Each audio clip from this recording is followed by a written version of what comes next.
Yeah, introduce yourself. Oh, okay. What do you do? What's your name? The whole thing. Alright. My name is Maria Sabando. I am a master's student in the Marine Biosciences program at the University of Delaware. Yep, I grew up in Miami. Now I live here. I don't know. Very specific. What's your area of study? I feel like that's always included. Marine Biosciences. So I mainly look at elasmobranch physiology and behavior.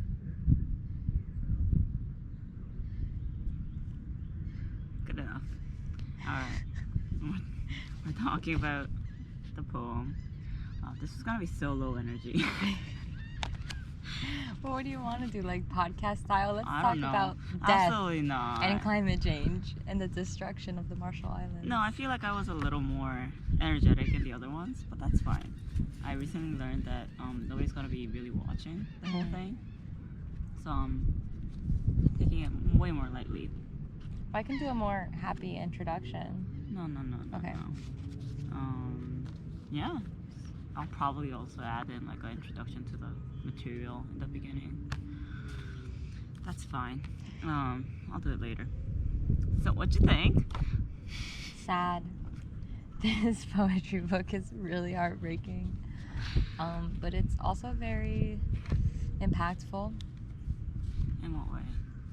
And thinking about the people in the islands that have been devastated the most by climate change and imperialism as a whole. You know, there's so few people there, you don't really hear from them very much. I guess. Not at the level you do like this. No. True. Yeah. What's your favorite? Okay, what was my favorite? Yeah. Is a different question than which one I have the most to talk about. I think my favorite was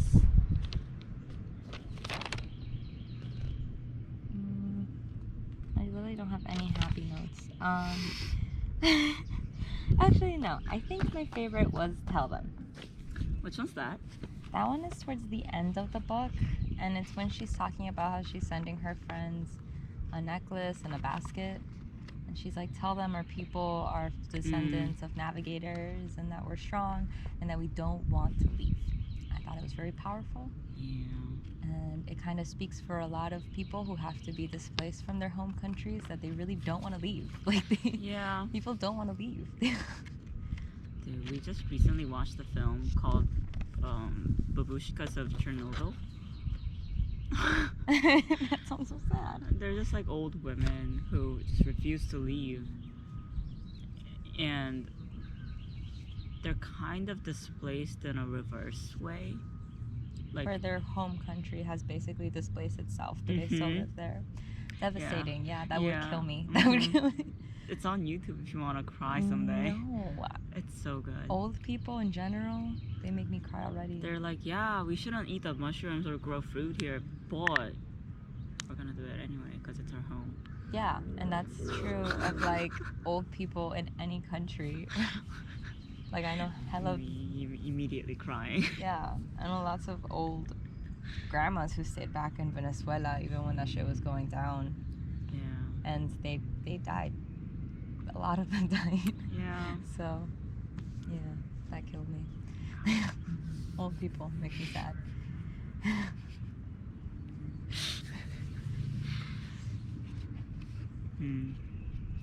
What other notes do you have? Okay, which one was the most memorable, if not your favorite? Alright, for me it was the poem On the Couch, which Boo Boo Nien, I think that's how you pronounce it, where she's talking about going to visit her grandmother. Who has the tongue, who doesn't have a voice? Yes, the tongue cancer. That killed me. Yeah. It was, you know, she's already been displaced. So it's kind of like she's been ripped at the root and then going back to her roots. It's like the one connection she had to it has been silenced.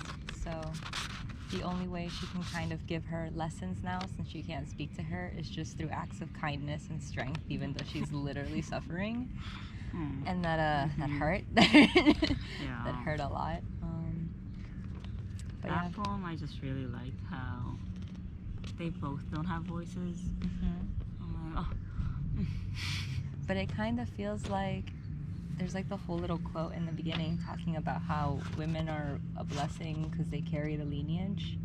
Yeah. Girls continue the lineage, but in that moment you have two women who are silenced now. And so it's like their lineage is being threatened to be cut off. I'd say it's already cut off.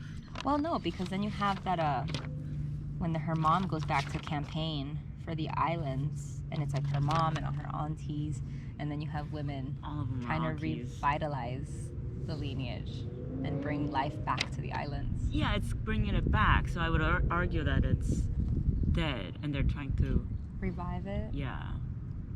Yeah, I guess that's... Raise it once more. Yeah. Become a people once more. They're like that middle generation. They're not the ones that died because they're already old and they literally all got cancer, or the young ones that was displaced, where so their culture basically died. They're like the ones in the middle. It's fucked up.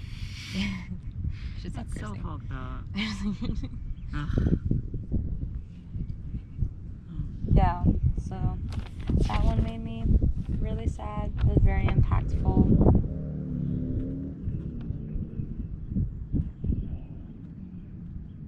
Which section was your favorite? Because I think there's 3 sections in the book. The ones when she was in Hawaii, I think I liked the most. Yeah. They were a little bit, for the most part, less depressing comparatively. Yeah. But also... But then, like, racism comes in. I'm like, Yeah. oh. There was a lot of racism. Jesus Christ. Yeah. I thought it was interesting that Hawaiians bully the Micronesians, with Hawaiians have also been, like, destroyed by imperialism. So it's like, you know, like the cycle of abuse.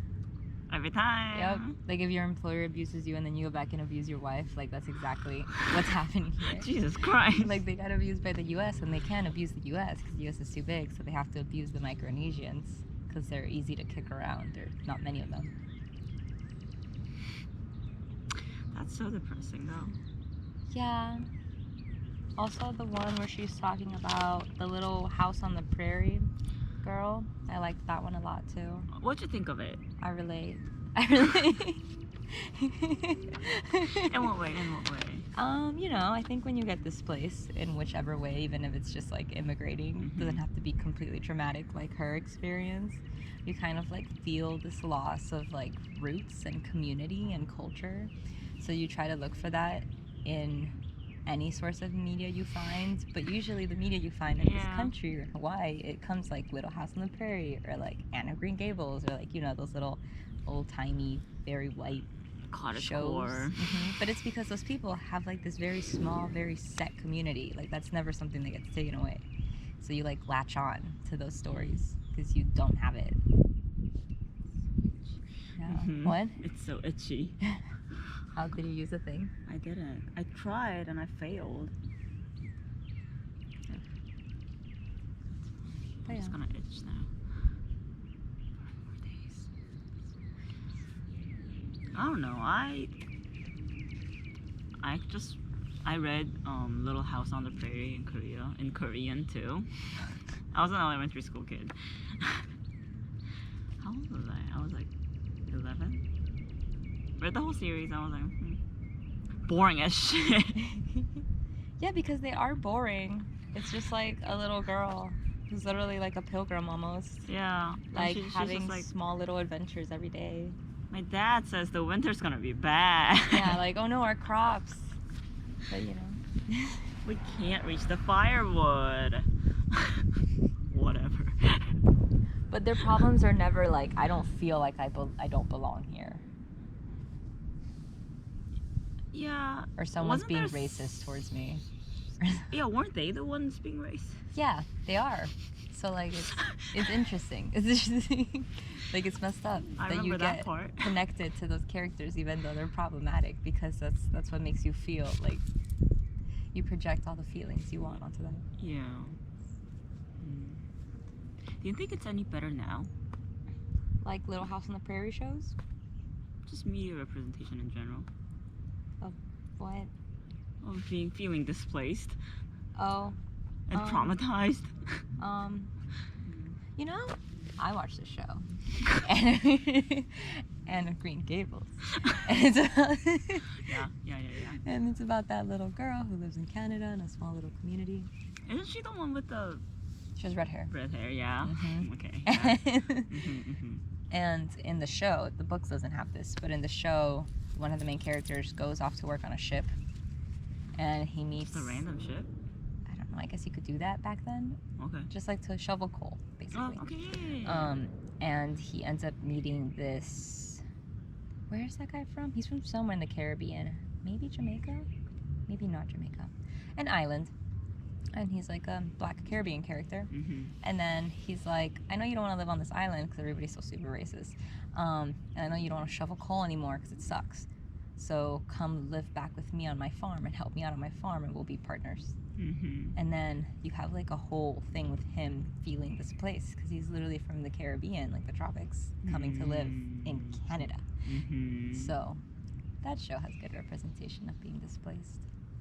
And they also have a whole subplot with like the Native Americans, how they were treated by the Canadians, which, well, not Native Americans, the Native Canadians, how they were treated by the Canadians, which is No, good I would say too. the Americans in this case would be of the continent. Oh, okay, yeah, the Yeah. North American Yeah. natives. Yeah.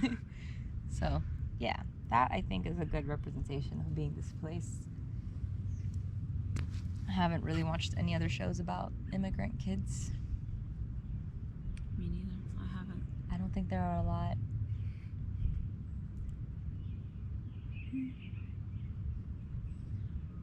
I guess. Yeah. Upsetting. Yeah. Disappointing. Well, you know, Except for that movie. What movie? Babushkas in Chernobyl. No. Which we should watch. That's not the same, and absolutely not. I will cry the whole time. We should do like a little cry session. I'll just be like, they should die the whole time. And there's this plot line with the stalkers, they call them, where they're like urban explorers, but urban explorer plus, because they're going into Chernobyl. Oh, ill, like the Instagram people who go and tour it. Ugh. Yeah. And do they bother the babushkas? There's like a tour guide that's like, yeah, we try not to eat their food, but we try to like say hi. And also, isn't there the whole thing with the dogs of Chernobyl? I have heard something about the dogs, but I don't know the situation exactly. Are they like all dying of radiation poisoning or something? No, they're living. There's strays. Yeah.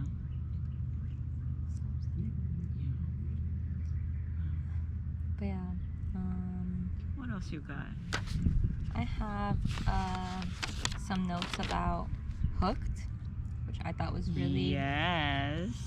interesting. What you think of it? Because we did a discussion on Hooked Ooh, in class. I like it. I like how it shows the two very different forms, but still very harmful forms of imperialism, which is like the outright, like violent, devastating one, like, you know, people getting their ears chopped off and bombs getting dropped and stuff. But then you have the other one that still kills people, but it's slow and it's silent. And it's like creating food deserts and then only distributing unhealthy food to people of these natives who can no longer grow food on the lands. See, there's a name for that called slow violence. It's a concept. Teach. And slow violence is just everything that's permeating. So like the things you do, bioaccumulation, all that, slow violence. Increased estrogen levels in the waters or some shit, slow violence. Not having access to good food, slow violence. Yeah. Stress, slow violence. But it's interesting how, like, after having to deal with fast violence, they kind of become addicted to the slow violence because, I don't know, maybe they're afraid of going back to the fast violence. Like the dad who like kept getting more and more unhealthy but could not stop eating the unhealthy food because he never wanted to be hungry again. Yeah. There's like this, like, it's like you're in an abusive relationship with like the US basically. Because it's powerful. Yeah, it is. We had the same shit though. Because after the Korean War, that's all we got, spam. Ugh. And no, they would throw out, like the US Army would throw out expired spam and sausages and like canned foods and like ramen. We would take that and make us this soup called the army soup. We still call it the army soup. But you know, the same kind of still imperialism. Yeah, it's absolutely still imperialism. And that's the only food you have because the land is devastated now. I feel like in Hook too, I feel like they destroyed the reefs. Yeah, and So that's they where most of can't- the food came from. So they can't go back.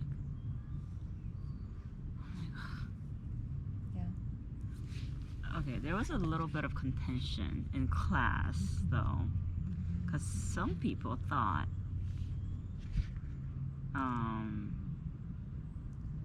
that the rain of bombs wasn't radioactive. It wasn't like a nuclear bomb. It sounded like it was from the Japanese, so I don't think it was nuclear. Wasn't it Japanese bombs? I don't know. Was it Japanese bombs? It's just a Japanese bodies, and I just thought that they were invoking the Japanese, like. Alfred, you have to get at it. No, I assumed that it was Japanese bombs and Japanese like fighting with the Marshallese, and Yeah. then that's why America comes in like this savior Savior. to give them, but they're still imperialists and they're still just killing them slowly. Huh. Interesting.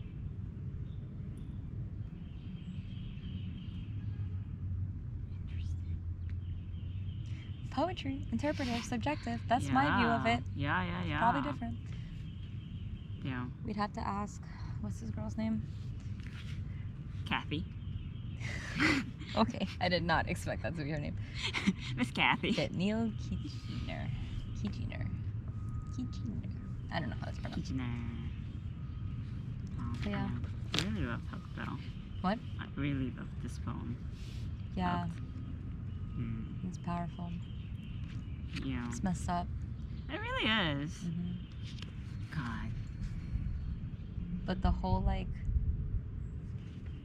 I don't know. To me, I really think of it like the whole relationship between the Marshallese and like Hawaii and all these natives and their oppressors is like a very much an abusive relationship. Because after that, they like gaslight them into being like, but you did this for God. God wanted this to happen. You know? For sure. That's so fucked up.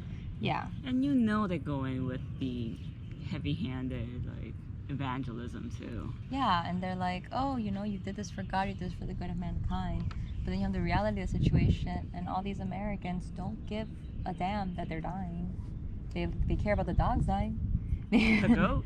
The goat's dying. Remember the poem? Yeah. History lesson or something? Yeah. That one I think is called History Project. History project. Ugh. And then at the end, she makes a project about that, and they were like, but it wasn't for the good of mankind, though. So I'm like, what? You gaslit the whole island in thinking this, and now she can't even use it for her own benefit? Yeah. That's so fucked up. That's so messed up. You bastards. Truly. You evil men. I don't know, but I think that also like speaks to the disconnect between what the government does and what the people think. Yeah, definitely.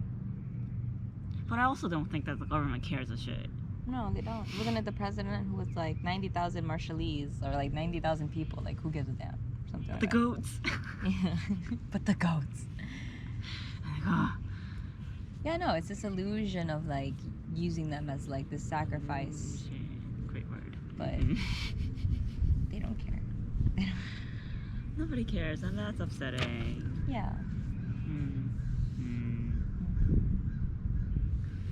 Oh, the little one that I liked was the Just a Rock one, where her mom points out a rock and is like, that's the goddess, whatever. And then she's like, it's just a rock. And I'm like, it's literally like, it warps your reality to be taken away from your roots, because you can no longer see the magic in your culture. Yeah. You just see a rock. Yeah, that one was... I hate that she always calls back to the like first few, and she's like always going back. I'm like, oh, ah, Stop it. I don't know. I always get like so enthralled by the structure of a poem more than the words itself. I'm like, stop it. Stop being smart with your choices. Stop doing things on purpose. Yeah. Yeah. Don't be intentional with your poetry choices. The basket thing at the end and the beginning, amazing. Yeah. Real good. The whole book is a basket. It holds the words. Yeah. Oh, This is what stop we're it. holding. Stop it. I thought the first basket poem though was like being oddly. What's the second one? Alfred, you can't cross the road. Alfred, come here. Come here. He's like, okay, bye. Yeah, he's off. I'll go get him. But yeah, that's Weirdly negative towards women. what? I thought one of the two basket poems were like had weirdly negative connotations towards women. Well, I think the idea of the basket is kind of sexist, but makes sense in terms of their culture, you know? Like, if we're looking at it from, like, a Western perspective, like an American perspective, it is kind of sexist, because they're talking about women basically being vessels to continue a lineage. Look at it. But if we think about them in terms of their culture, that's, like, a gift that they've been blessed with, and, like, something powerful. That's because they've been wiped out. I don't know, because the word choices. Alfred. Oh, there he is. He's gone. What's gone? Fred? No, he's right here. He's back. Yes. See, they're saying, women, you're a basket basically. You're, and I quote, receptacle littered with scraps tossed by others. And the smile is a woven rim, so it's like, I felt the whole thing was very negative vibes. Honestly, I had a hard time reading this one. I have a hard time reading when the words are in a different shape. And they don't flow as easily to me. You offer...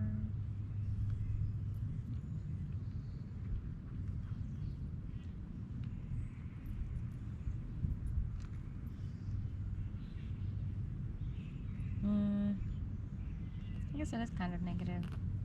I'm like, they're literally talking about they're a trash can. Okay. And then I thought about how we call slutty women rags. I'm like, same concept? It all connects. And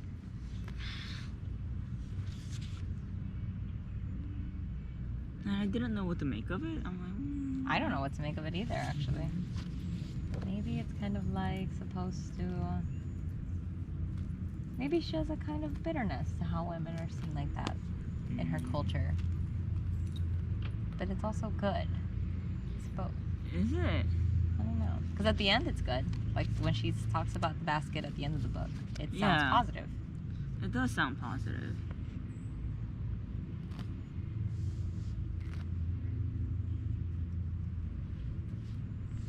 Yeah, I guess. Like the offering and the women keep giving, I feel like you said, does have like positive connotations and it's like powerful. But the first one was like, what? I don't know. And how it like opened with that, I was like, what am I getting myself into? Let me see what the thing says. She represents a basket whose contents are made available to her relatives. Because the whole thing is supposed to be that basket facing the reader. Yeah. And the basket is supposed to be whose contents are made available to her relatives. So I mean, So if they're relatives. referring, yeah, or family. But if they're referring to women as a basket, maybe it gets to be both bitter and positive. Like it's all of it. That's what you get.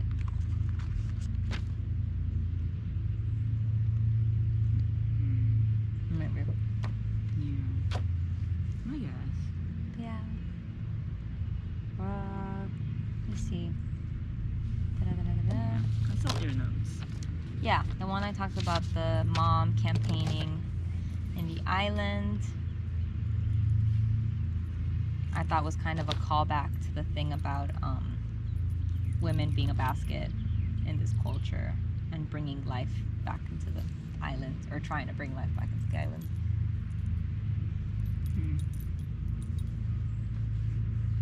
Yeah. And then What do you think about the rose-tatted cousin? I mean, the rose-headed cousin, she was supposed to be like born in Hawaii, right? Or was she from also the Marshall Islands? I have no clue. Okay, because that confused me, because I'm like, is she just like the bitter outcome of like, you know, some flowers can be taken out by like their roots and repotted, but some die. So is she just one that kind of died on the inside, and that's why she's all messed up? That's what I thought. Oh. You know, you have like the author who's the one type and is trying to regrow and bring life back into the culture, and you have the other one who's kind of dead inside and is like the other example. Dead inside. I don't know. That one confused me because I didn't know where the cousin came from. I was like, are you Hawaiian? Because she's also like really mean to the author. Yeah.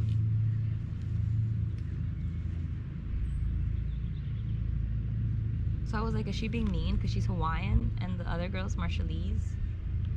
But it's her cousin. I guess. You could have cousins in different countries, born in different countries. Never had that experience, but I guess I have it many times.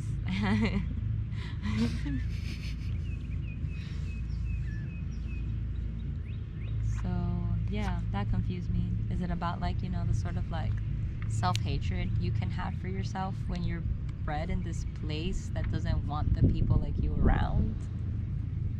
So she's like, you're a bad Marshallese, like you're white, you're like as white as they come or whatever. Yeah. Oh. I didn't want to. Okay. Oh, I don't know. Oh, okay. Yeah, whatever. You do what you want to do. But yeah, that one I didn't understand as much just because I didn't know where the cousin was coming from. I thought it was funny as shit. It is really funny. This cousin sounds like a cool person. I'll be terrified. Yeah, I would be so terrified of her. But I would also love to go party with her.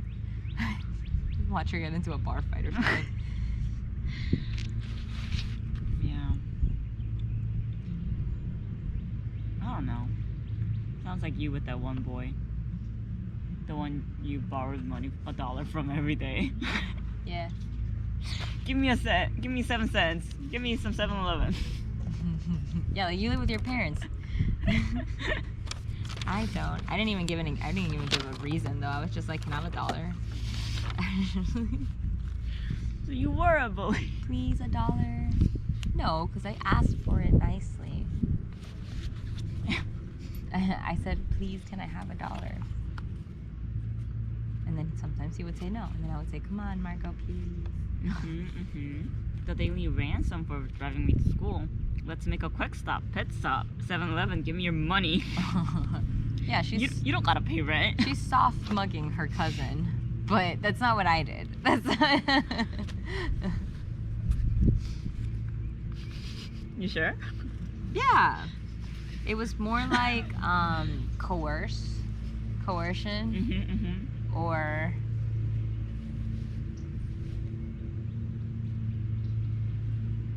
I would say it was a little bit more like soliciting than anything else. Sponsor. Yeah, no, definitely not that. Sponsor my addictive habits. $1 each day. Yeah, I want some cookies.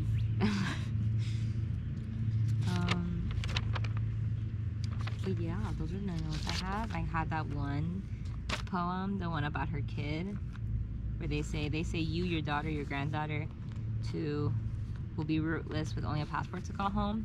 That one hurt too. Yeah.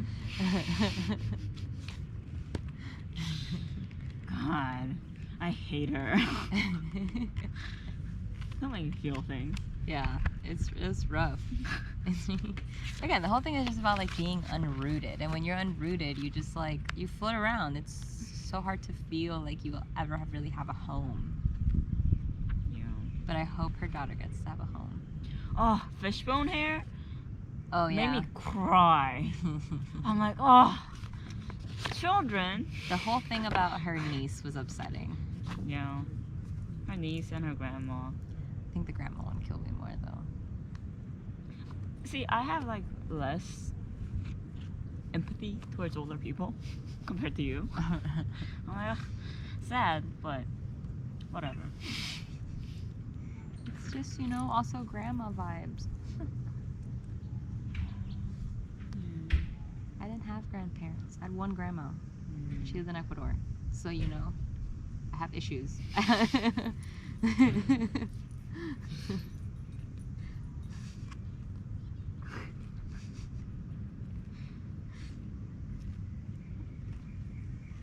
I yeah, don't know. What do you think like the most consistent theme was? being unrooted.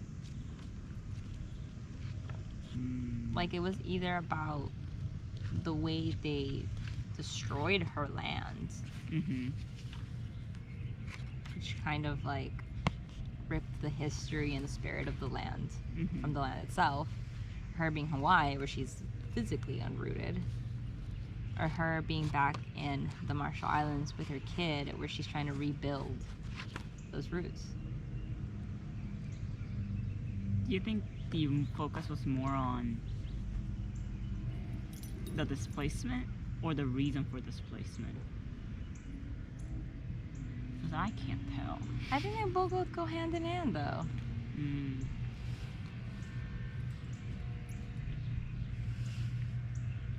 Look at you being a centrist.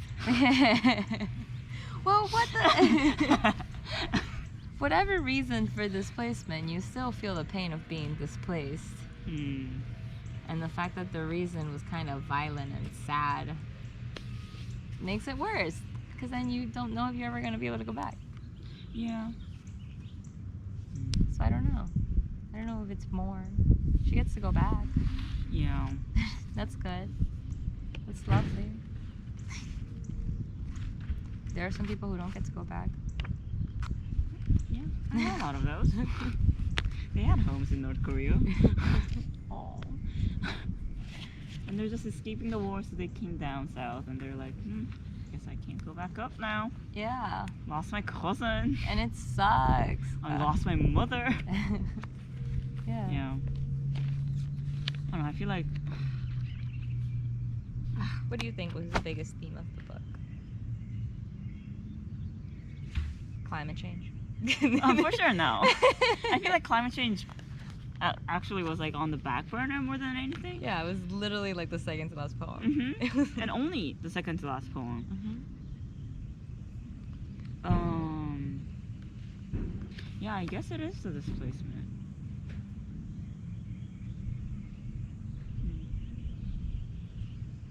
That's kind of what I felt. Death, destruction, displacement.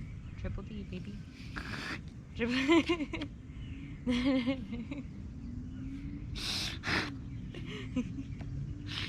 So fucked up. What have we come to? Why are we like this? You laugh or you cry. Ugh.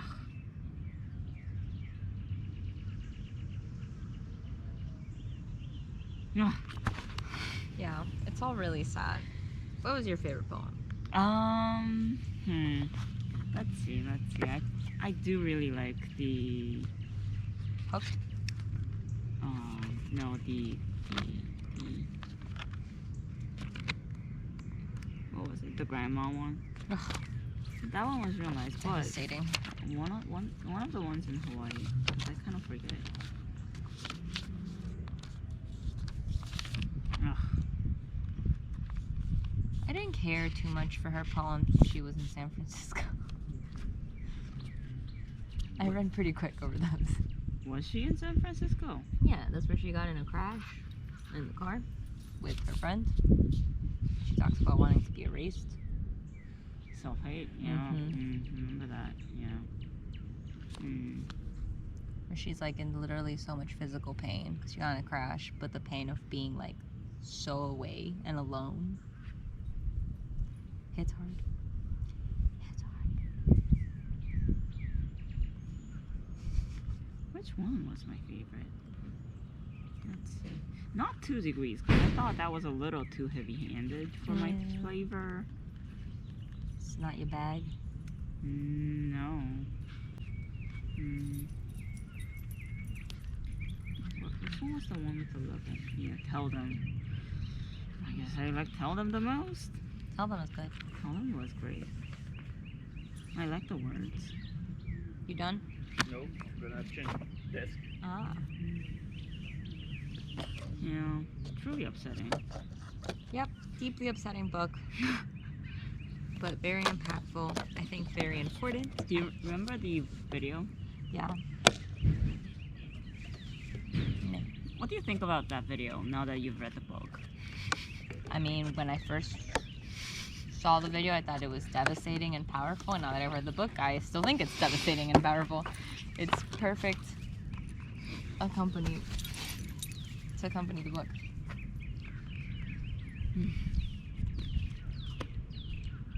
Would you read any other poems that I recommend to you? That what? That I recommend to you? Would you read any other poems? If I'm being like, yeah, it's a sad book. Yeah, I think I would. I love reading. Do you need to finish?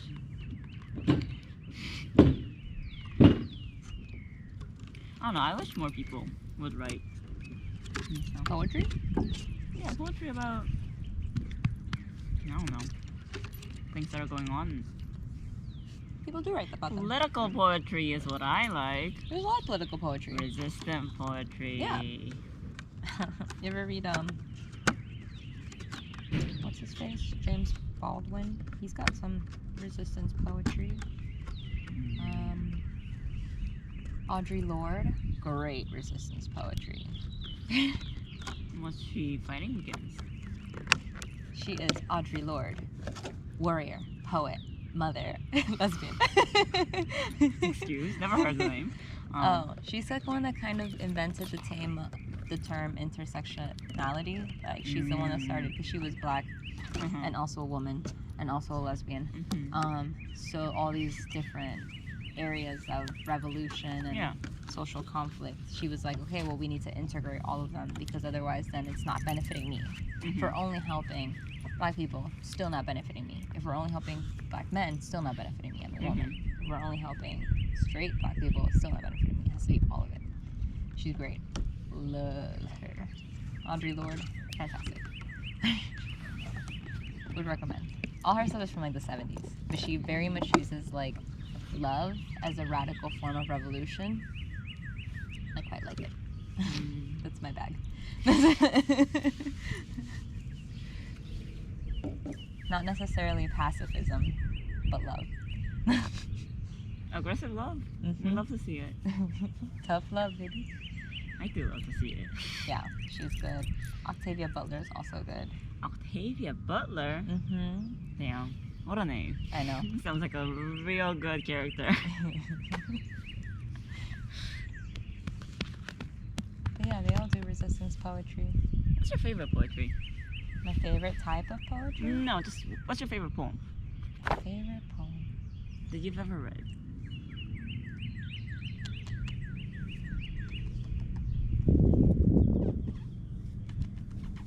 I'm trying to think. What is my favorite poem? I like all the poems by, what's her face? Jenny Slate. Jenny Slate? Yeah, she's a comedian and also an actress. She did The Little White Dog in Secret Life of Pets. If you ever watched that movie? I think I did. The Little White Dog, the crazy one? Yeah. She wrote a poetry book. Okay. And all her poems are very whimsical and like silly, but in this really unique, weird way. It's called Little Weirds, her book. And she has a lot of poems about loneliness that I quite love. Oh. Quote me one from memory. Calm. They're all super long. What's like I don't know. Give me a line. She did this really cool poem Yeah. about how she was watching a documentary of the beginning of the laws of Hammurabi, and she hated it. And she was like, I hate this man and his stupid little rules that he made up. And they were basically saying in the documentary that this was the origin of patriarchy. That's when women were like on paper or on stone, whatever, seen as like objects to be sold. And written record. Yeah. Yeah. And she thought about how like they have that stone that he wrote all them on in the Louvre, like in France. And she's like, I hate it. I hate that we have that. I think we should destroy it. Or if we don't want to destroy it because historical record is important, we should just put it in a trash can. And that should be the whole exhibit. The laws in a trash can, and then we all go into the room and yell at it. And then you could go into that room and just yell at the trash can. And I liked that. Yeah. Very emotional. Yeah. I get it. I get why you like it.